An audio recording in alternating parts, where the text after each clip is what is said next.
And we're live! Oi, gente, como é que vocês estão? Bem-vindos ao Vortex. O meu nome é Ingrid Dias, eu serei hoje a sua apresentadora. Eu trouxe aqui a Cássia e a Smita para falar com vocês.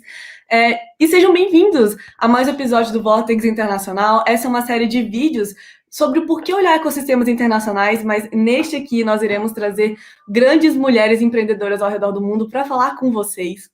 Para você que não sabe, ou você que acaba de entrar, o Vortex é uma organização que tem como objetivo conectar e empoderar futuros empreendedores, inspirando a mudança para nós jovens. Temos vídeos de ecossistemas no mundo inteiro em 3 idiomas: português, espanhol e inglês. Por favor, não esqueça de inscrever aqui no canal e vamos para o inglês. Na verdade, ahora em espanhol. Hola, mi nombre es Ingrid y ahora estamos empezando el Vortex Internacional con el episodio del ecosistema emprendedor femenino en India. Vortex es una organización fundada por 7 estudiantes emprendedores de diferentes universidades brasileñas que tiene como objetivo conectar y empoderar los futuros emprendedores inspirando el cambio. Tendremos 3 episodios en 3 lenguas: portugués, español e inglés. Inscreva-se en el canal del Vortex para conocer muchos ecosistemas emprendedores de todo el mundo. Now in English. Hello everyone, my name is Ingrid Diaz. I will be your host today. I'm a chemical engineering undergraduate here at the University of São Paulo in Brazil. I'm very pleasured to have you as our guest, Smita. Thank you so much too for the audience who's tuned in. And for you who doesn't know about Vortex, Vortex is a national entrepreneurship organization founded by 7 young Brazilian entrepreneurs from Southeast colleges that aims to connect and empower university entrepreneurs from across the country to collaborate and to create change. Here in Vortex International, we have a lot of different episodes from all across the world, so please do subscribe and see our episodes. Well, that's it, and I would like you to introduce to Cássia. Cássia, would you please introduce yourself to the audience? Hi, my name is Cássia Pereira. I'm 20 years old. I do production engineer at the University of São Paulo. Okay, great. And now I would like you to introduce Smita Kumar. Smita is a very empowered female in the Indian entrepreneurship ecosystem. And we are very honored to have you here, Smita. Thank you so much for accepting our invitation today. And Smita, we would like to know a little bit more of yourself. Yeah, sure. First of all, a big thanks to Ingrid and Cássia for having me here. Representing Indian women entrepreneurship, it's really a proud moment for us. And I think as a show and as Vortex, you're doing really great by having different entrepreneurs from different countries, inviting them and sharing. As the entrepreneurs, they are sharing their journey of successes and failures, because as an entrepreneur, it's really a roller coaster ride. So it's mix of successes and failures. To introduce myself, hi, I'm Smita Kumar and I'm co-founder Medicircle. Medicircle is an online healthcare news portal. Along with that, I am also into healthcare IT solutions. I run another company by the name of CareSoft.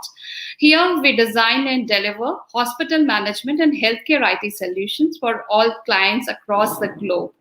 So that is it. I also, being a mentor and an investor, a keynote speaker and a growth hacker, I am into a lot of innovations, and that is the way my passion is to have the ball rolling always. I'm more into creative, and sometimes I write. I write on my blogs and my LinkedIn posts. So here all, very good thanks from Smita Kumar here at Medicircle.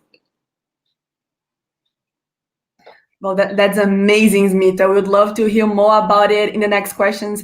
And our first question, Smita, is we would like to know how women are seen when it comes to entrepreneurship in your country, in India specifically. It is really not that easy, but yes, the times are changing, and now women entrepreneurship is really taken seriously. Me being a woman entrepreneur, I think it should be. If I'm believing on something, it should be starting from my own venture. See, in my own venture, CareSoft, which is a 13-year-old firm, 60% of the workforce is women workforce.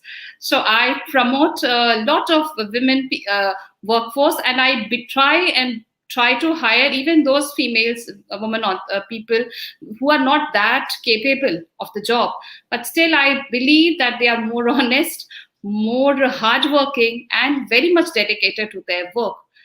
Coming to entrepreneurship, there are so many female entrepreneurs who are doing great job in the Indian startup ecosystem, right from healthcare to edutech to innovations. There are a lot of cases. Even investors are taking these women entrepreneurs more seriously. So I think the times are changing and we are having more and more women entrepreneurs in this ecosystem. Great. So, Smita, are you women into startups in your country? Behind every startup, as you all know, there's a story. So, and there's a problem that is being addressed too. In India, particularly, it has been witnessed from the past few years that young graduates, engineers, even doctors are working on some great ideas as entrepreneurs.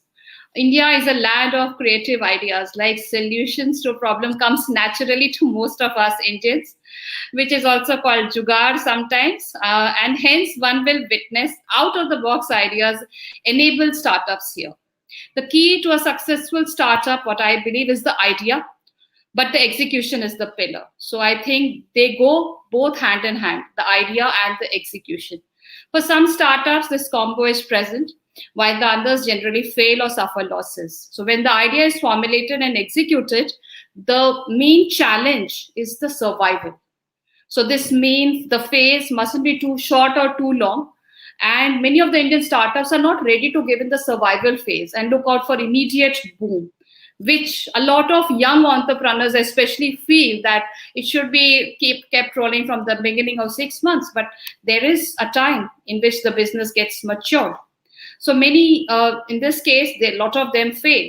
Like India has emerged as a big frontier for global investors, government policies. There are a lot of government policies which are built only to support these startups. However, the trend of building your own startup is really still very challenging for the Indian startups, as most of them fail. There are two important reasons. One is lack of visualization. Like we are trying to solve a problem, which is exactly not in the same way it should be. So that is the lack of visualization. So understanding what exactly the problem is and then offering the solution, then that startup has better chances of survival. The second thing is business skills. So these are the two important factors. Why do they fail? Oh, absolutely, Smita. Everything you said, I totally agree on. And that's awesome when you said about women taking, more spotlight in India when it comes to businesses and opening businesses. And that was something that I was really shocked to hear, because at once I thought that India was mostly more of mainly entrepreneurial ecosystem. And then when you said it caused me so much joy. And well, now when you talked about startups, okay, I was thinking about the young. You told about me the young and how they are dealing with their new businesses and how they must survive, right? Through investors and also visibility. So now, how would you advise that young when it comes to their entrepreneurial journey? I would like to give 3 advices to the youth eager to join the path of entrepreneurship. The first idea would be, and an idea looks fantastic when it is in your head or shared with like-minded people around you. But still, you take your time to research about your idea. And it is the need of the market. Is it really the need of the market? And do not skip this, however crazy or time-consuming this looks, because trust me, there are a lot of times that the idea may sound really, really, really exciting to you, but it is not when you actually test it in the real scenarios. So that is one important thing. And the results will either give you a boost of confidence that yes, what I have thought is actually tried, tested, and yes, it is a really good thing that I'm going to solve. Or otherwise, it would be really saving you from a lot of losses, because data never lies. That is the first thing.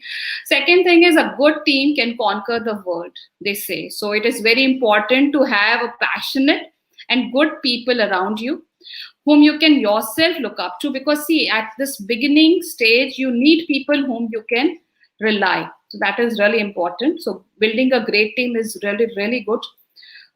Which means if you're starting up, you need to people with good values, pure character, lot of dedication, because see, sometimes you need to keep running without very, very few revenues. So you need to be having dedicated people who are as passionate about the idea as you.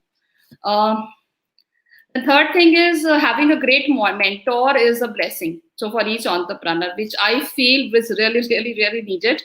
So choose your mentor wisely, brainstorm with them, listen to them, discuss with them, and plan strategies for the best outcomes. Because sometimes what happens, we as an entrepreneur might not have the farsightedness as that of the mentor. So these are the three important advices which I would like to give to all my fellow entrepreneurs.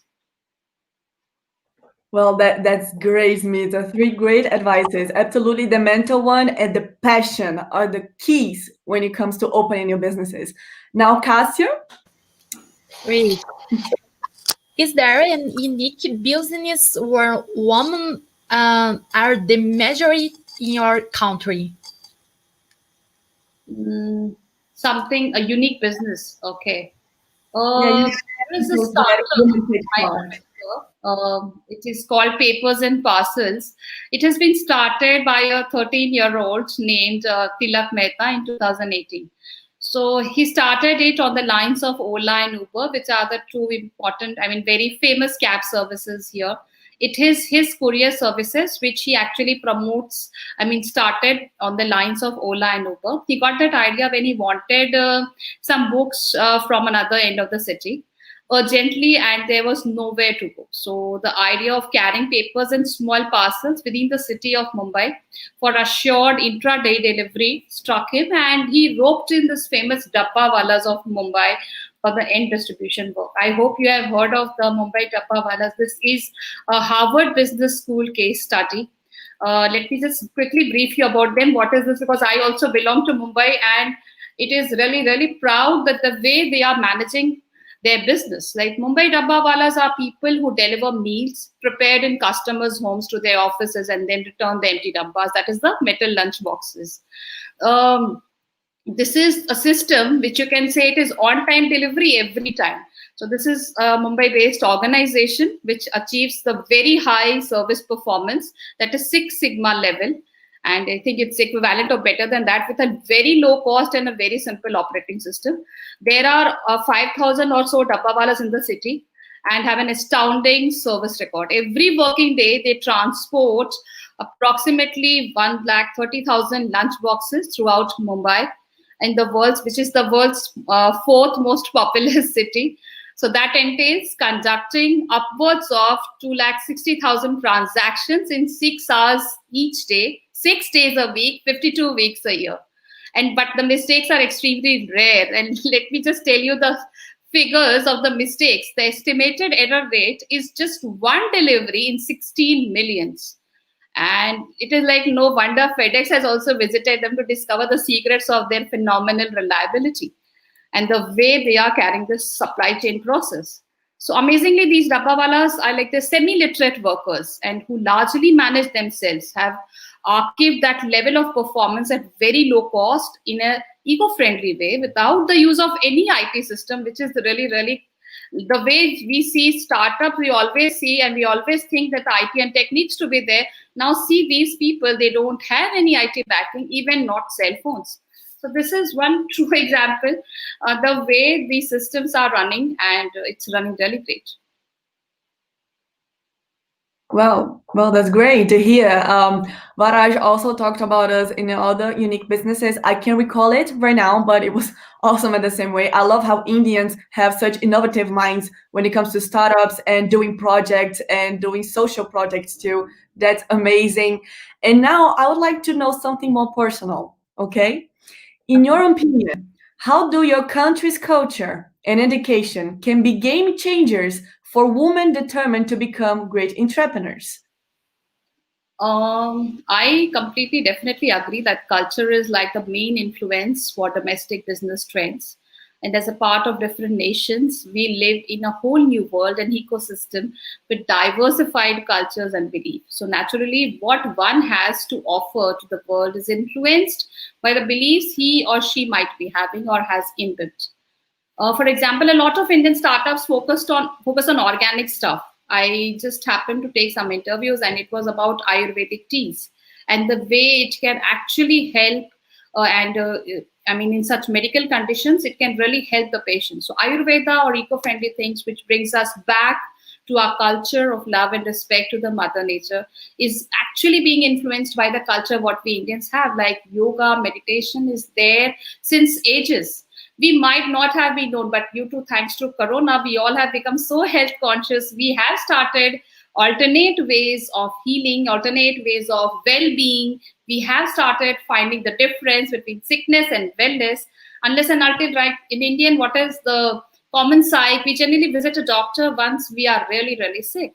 But here, Corona has taught us that we need to be healthy.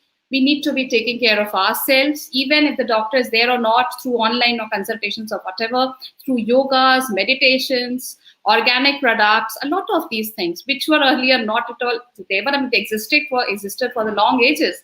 But we people have identified them due to this pandemic a lot. And I think we have closely moved towards our nature and have started identifying them and the importance and the benefits which what they offer to us. Absolutely, I love everything you said about the becoming again with the mother nature and meditating. There's such I believe there's such important things to do now in quarantine, especially because we're all by themselves and we're trying to stay sane in those insane moments, and meditation and organic and be healthier as possible is a major game changer. And now, Cássia. Okay, so Smita, what were the three major keys you used to succeed in your business? Okay. I think the three major keys are, one is the ability of Indians to adapt to the change easily. Being a developing country, the citizens of my country are open to any change thrown at them and they take it in their stride. So that is the first thing. Second is respect. India is a country of culture and respect, and that is seen in the professional world as well. Respecting the seniors and the subordinates come naturally to us. And third is India is a land of jugaad. I don't know whether you are much familiar with this word, but jugaad is a Hindi term best described as a type of frugal innovation or creative hack. So there is a resilience with we Indians. We don't give up that easily. So I think the third important key to the success is India being the land of jugaad. We have to fix every problem. Be it a quick fix or an innovative one, we think on the feet. Like in November 2013, I'll just give you a quick example. India launched Mangalyaan orbiter mission from a small island in the Bay of Bengal. And 10 months later, it became the first Asian spacecraft to orbit Mars.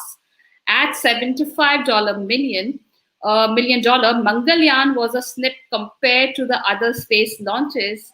Like they were like around 160 billion.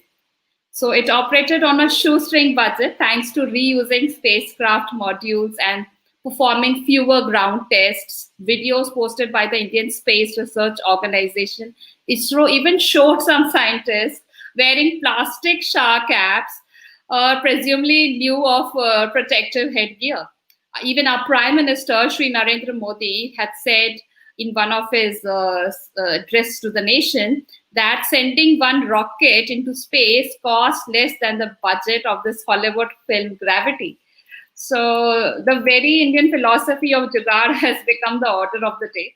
So it is not surprising that even high-flying institutions like NASA are thinking of ways to generate additional revenue through jugaad with space station odysseys. There are, if I don't know whether you have heard of it or not, there are some flights like round trips, but with no destination for those people who actually enjoy the journey, but they don't want to go to any destination.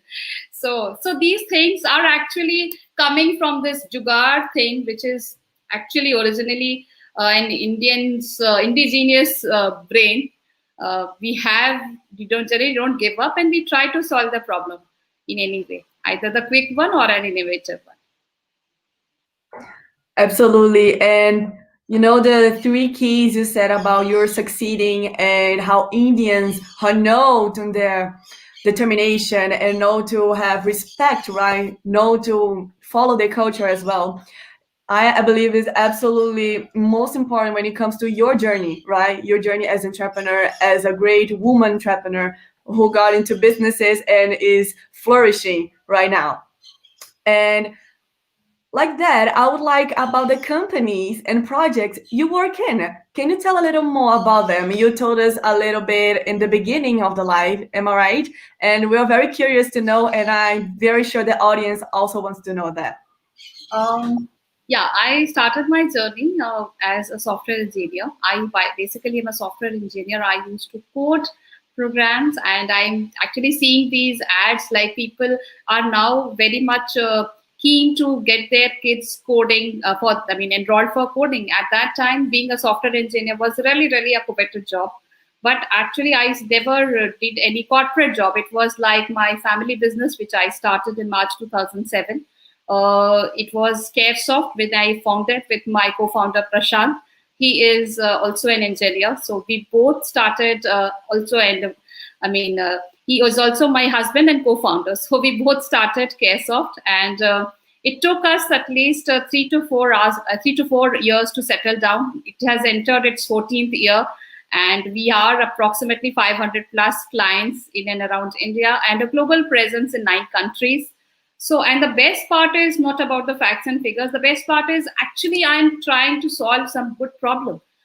Any patient, see, if it is the end user, the patient, who's actually getting benefited due to the automation of these healthcare processes. Like if I am a patient, if I'm visiting any hospital, if the patient is getting admitted, you ask him to wait for an hour or so, he would be definitely waiting and he won't complain. But see, when the patient is getting discharged and due to some bail, discharge summary, due to some automation which is not in place, the patient is asked to wait, then that pain is really, really big. Also, we need to automate a lot of healthcare processes so that the line of treatment, the treatment process can be enhanced. The care delivery process can be made faster. There are so many consultants who are visiting in multiple hospitals. If they know their patients' diagnostic reports, so because they can see on their mobile apps, they can access on their tabs, and now they can give suggestions to these patients that this should be the next course of action. So this way, the care delivery process is enhanced. A lot of other such factors, like when we talk about automation in healthcare, it was not that taken easily when we started this healthcare IT firm of ours. So, but now people are taking healthcare IT solutions as a must, and they think that yes, it should be there in any healthcare organization, just not tracking the KPIs and other things. But the end thing is the patient is getting benefited, the patient is able to give a feedback, the patient is getting all SMS and alerts on his mobile, he is actually able to talk to the doctor, chat with the nurse, post-op cares have been easy. So these things are actually the benefits of automation, and it is really, really needed in the times of Corona, or actually in the field of healthcare. So I think me being in this healthcare IT is driven by passion. I always wanted the patients to be benefited by any HIS solution which I am offering to the hospital, and also the hospital must be really benefited. During this course of journey, I found that all these medical stakeholders, they don't have any exclusive media platform where they can voice their concerns, or where they can showcase their journeys, or where they can talk about their successes and failures. And hence I started Medicircle, which I started 1 year back. And in this Corona time during March, I got some opportunity to get full-fledged with this. So it is just a 12 months or 9 month startup. Seriously started from March. So you can say that it is a 9-10 month startup. But yes, it is doing great. We have got good subscriber base, 6 million users, and 6 lakhs plus doctors there registered with us. So it is really great. I feel privileged to have this media platform exclusively for the healthcare. Like every stakeholder, be it a doctor and an entrepreneur or a mentor or a businessman, even healthcare experts, government pay, anybody who is associated with healthcare, we are offering them a platform to come to Medicircle and talk about their outstanding effort, what they are doing for the digitalization of healthcare, for the betterment of healthcare. So these are my two important ventures. One is really, really old, but this one is really new.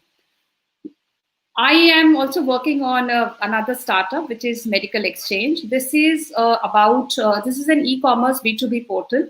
It is about the medical supplies. See, there are three important factors in Indian healthcare, important concerns which we need to address to. One is affordability, second is accessibility, and third is availability. So I want this delivery of all these healthcare products and services in every part of the India. It should be made accessible, first of all. And secondly, it should be made affordable. There are so many suppliers who want to sell their products, but they don't have such good platforms out there. And the third important thing is accessibility and affordability is really, really important. Third, if suppose me being a supplier, and if I want to reach out to millions of customers out there, and if I'm able to offer a platform trying to bring down the cost, because at the end of the day, it is the patient who is actually paying for all these things. So the services are being made cost effective and it is being affordable to all these healthcare providers. So that is Medical Exchange, which is my third startup on which I am working. The fourth one is influencer health. Influencer health, it is a really new thing.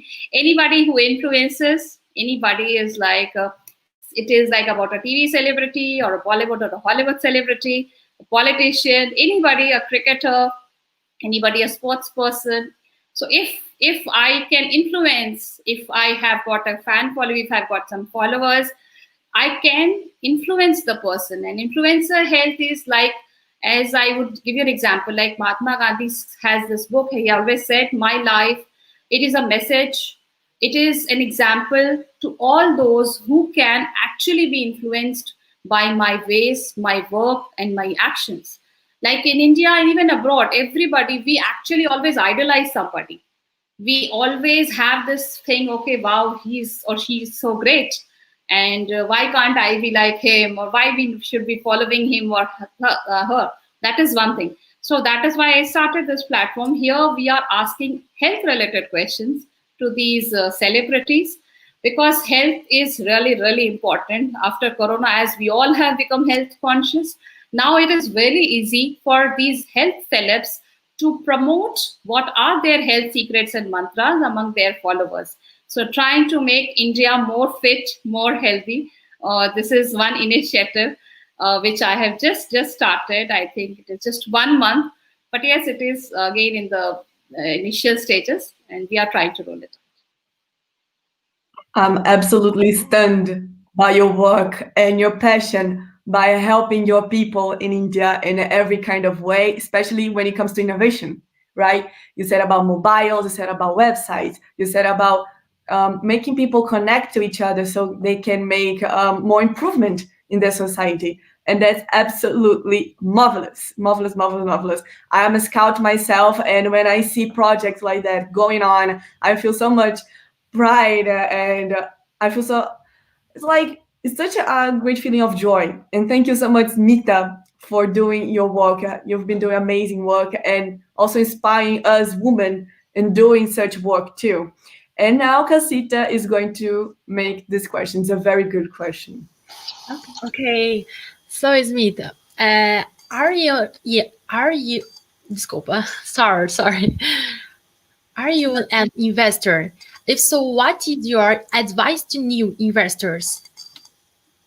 My advice to all new investors who want to invest in any platform is they should always go by their see, there are 2-3 things, the startups in which they are looking for. First of all, the domain is really important. If they might be choosing, there are multiple investors, firms who are working on multi-domains. But when you are actually starting, it should be, you must be knowing the all the know-hows of that particular domain. So the domain choice of domain should be always in likings of the investor. So he or she must be understanding the way that industry works and what should be the pros and cons of any startup if that is launched in that particular domain or that particular industry. That is really needed. The second thing is you must, I don't know how difficult it is, but see, the passion is really, really important. Like you can take my example. When I started CareSoft, I had the 6-month-old daughter. I sometimes used to take her on my lap, and I used to work the entire night because I've had so many projects that I had to deliver. So see, that was a passion in me because I wanted to reach somewhere and to be successful. And it is being a working woman. I have a family, I have kids. I have got a 16-year-old daughter now. She is 16 years old. I have got a 6-year-old son. And having a family, you have got lot of opportunities and lot of responsibilities. So again, the passion is really, really important because no matter what, I'm going to take this startup to the next level. So while being an investor, if you are trying to invest in some startup, please look on and always judge the person whether he or she is really caring or passionate about the dream, passionate about the idea. The third most important thing is the brainstorming. No matter how sure you are, you should be always brainstorming along with the startups and the entrepreneurs, even the investors must brainstorm that the idea is really going to work or not. So these 2-3 things are really, really important because see, there is a huge ratio of, the way 68% approximately startups fail in India. So that is a huge figure. So we need to figure it out what is exactly happening. Sometimes we are offering some solutions which is not at all needed in the market.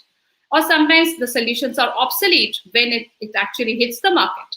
So there are a lot of factors along with this, and you need to go into details. And the most important thing, what I feel like my husband, co-founder Prashant, he's actually full of ideas. He's always full of ideas, means he's always ready with a new idea. And he's ready with a new startup. I thought you'd be bored when I would be telling you about my startups, first CareSoft, then Medicircle, then Medical Exchange, then Influencer Health, because he's like so creative and he's always trying to solve a problem. But I think at the same time, if you're passionate about the idea, the second thing is the execution. Because if you're not dedicated enough, if you're not taking care of how well the execution of that idea is taking place, then it is bound to fail. So my personal advice is to take care of these things, especially to check before the idea is really great or not, and also how the execution would be done. Absolutely, absolutely. I love the way when you talked about be sure where to invest and be sure that the company you're investing to has passion on what it do. And I was trying to invest myself, and I found that very interesting. Not only interesting, but such valuable information. Because most of the times when we're trying to invest, we're like, this company has such a downfall, but I believe it's going to be greater next month. But you don't know that. Maybe it's not. Maybe it's going to crash. And what you're going to do is your money there.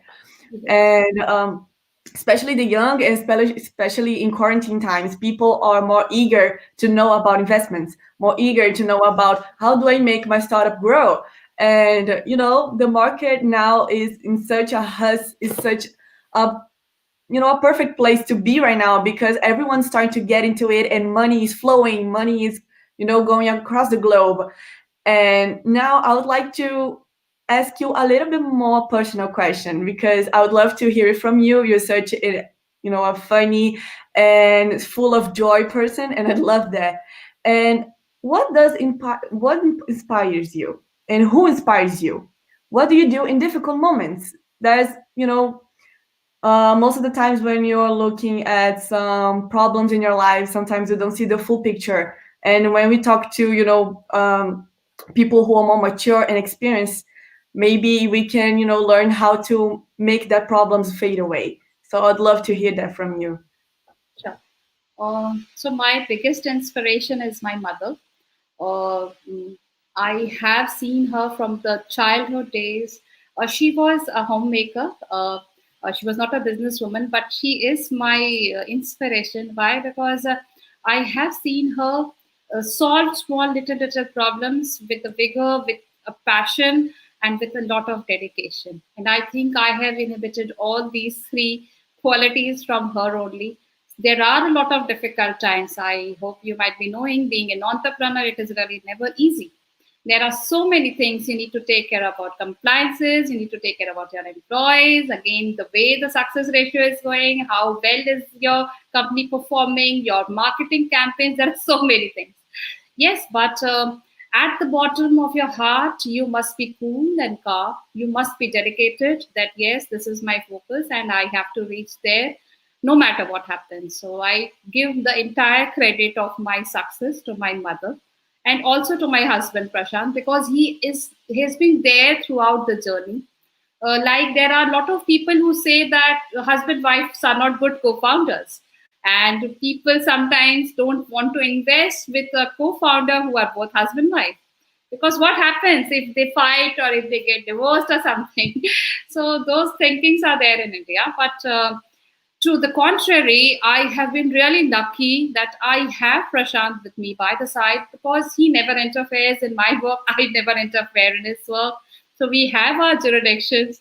He is more into creative and ideas. I am more into execution and the way it should be executed and the way it should happen. So that has been the beautiful synergy which is among us, and we never feel competitive, or we never try to overpower anybody. And I gave him the entire space, and he also, so whenever I'm taking a call, he believes and has confidence in me. I think that is really important, because at one time you cannot actually wear all caps.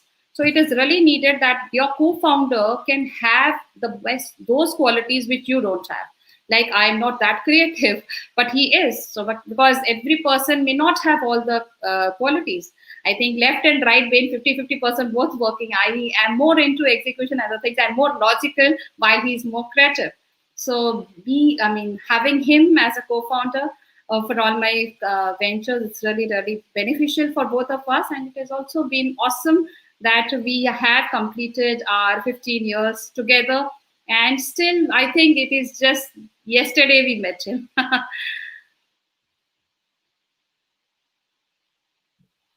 Well, I love the way when you talk about your mother. Well, that's absolutely incredible, because most of the times when we ask that question to most people, also great entrepreneurs, great businesses, people who make change, they're also looking for, Elon Musk, Mark Zuckerberg, and people who are really great in their jobs, like they've done a lot, and we have to thank them for that. But when you talk about your mother so tenderly, I found that so beautiful, so beautiful. And now I would like to close this episode with this last question. Okay, Smita, do you have anything to say for the women in the audience who are chasing their dreams? I would like to say, all the women audience who's watching this show, be passionate about the way, whatever work you're doing, even if you're a homemaker or an entrepreneur, anybody, believe in yourself. That is the one thing I would like to say to all my women audience. And the second thing is, be resilient and be passionate about and have confidence. Everything, whatever you are doing, please have confidence that, yes, I know there are a lot of, I don't know about other countries, but in India, there is still a lot of gender bias. We women are actually sometimes not taken seriously. So, to all my Indian women counterparts, I mean, whoever is listening to this show, I would like to tell you that, see, the path is really not easy, but you should not be taking chances. You should not be working for an easy game. You should always be focusing, and you should always be believing in yourself that, yes, you can do it. And yes, you can come. You can say that, yes, I'm after reaching sometime, you'll be saying that, yes, whatever I have planned and I've achieved. So that confidence should be there. Never lose that confidence. And I think everything should be fine. Well, thank you for the advice. I take it myself, that advice. I loved it. And well, that was it. This was this episode. Thank you so much, Smita, for being here with us in this first episode of the Woman Week Entrepreneur. So please, if you're watching this right now, don't forget to tune in to the next episodes of this Woman Week. We're going to bring such amazing women and dedicated businesses women such as Smita to talk with us and tell us about how their lives and how do they succeed. And well, thank you again, Smita, for being here with us. Thank you so much. Well, thank you. And Cássia, if you have anything to say. Thank you, Smita. You're most welcome, Ingrid and Cássia. Thank you so much for having me here. And I was really enjoying it. I'm very privileged to come to your show as a woman entrepreneur. The privilege is all ours. So thank you again. And this is our episode. See you in the next one. And we